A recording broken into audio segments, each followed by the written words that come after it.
అయితే ఇక్కడ వాదన ఏంటంటే, మరి కొంతమంది సితార నుంచి నాగవంశీ గారు కావచ్చు, అదేవిధంగా మైత్రి మూవీ మేకర్స్ నుంచి రవిశంకర్ గారు కావచ్చు, ఈ విధమైన వాళ్ళు ఏమంటున్నారంటే, ఇప్పుడెందుకు ఈ విధంగా సడన్గా ఎందుకు చేస్తున్నారు, పెద్ద సినిమాలు ఉన్నాయి కదా అని చెప్పేసి. వీళ్ళు మాత్రమే కాదు, చాలామంది కూడా సినీ ప్రేమికులు ఒక కుట్రగా భావిస్తున్నారు. ఎందుకు?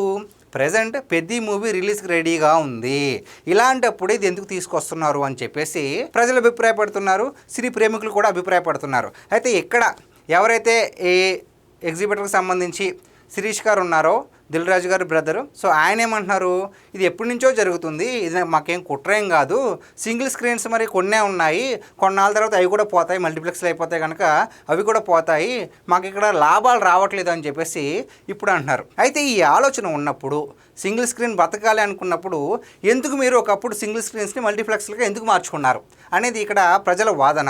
ఇంకొకటి ఏంటంటే కనుక, ఇక్కడ ఒకవేళ నిజంగా షేరింగే కనుక ఇస్తే నష్టపోయేది ఎవరండి?